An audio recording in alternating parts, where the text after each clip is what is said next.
Dahil sobrang daming nagtatanong kung legit nga ba talaga na kumikita dito sa Online Business Academy at magkano nga ba yung pwede mong kitain, in this video ipapakita ko yan sa inyo.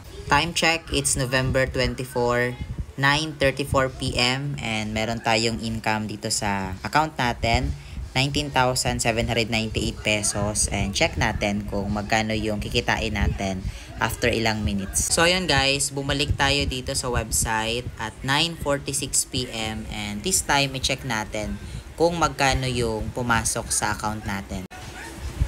Yun, from 19,000 kanina guys.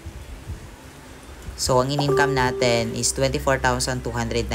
So may nadagdag siya na almost 5,000 pesos. Pero wait guys, there's more.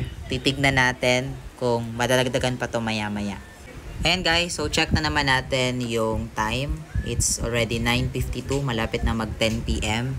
And then, let's see, try natin i-refresh kung may papasok ulit na income. From 24,298. So, lockout muna natin. Yun. So, may nadagdag pa siya na another 2,000 pesos. Di na masama, 'di ba? So guys, 7,000 pesos in just one day. Hindi na masama sa isang dropout student at hindi nakapag-college. Imagine the life na nabibigay sa akin ng Online Business Academy. I know for sure, kung kinaya ko to, kayang-kaya mo din. Whether you are an employee, OFW, or kahit ano pang background mo, i-comment mo lang dyan sa comment section para maturuan din kita.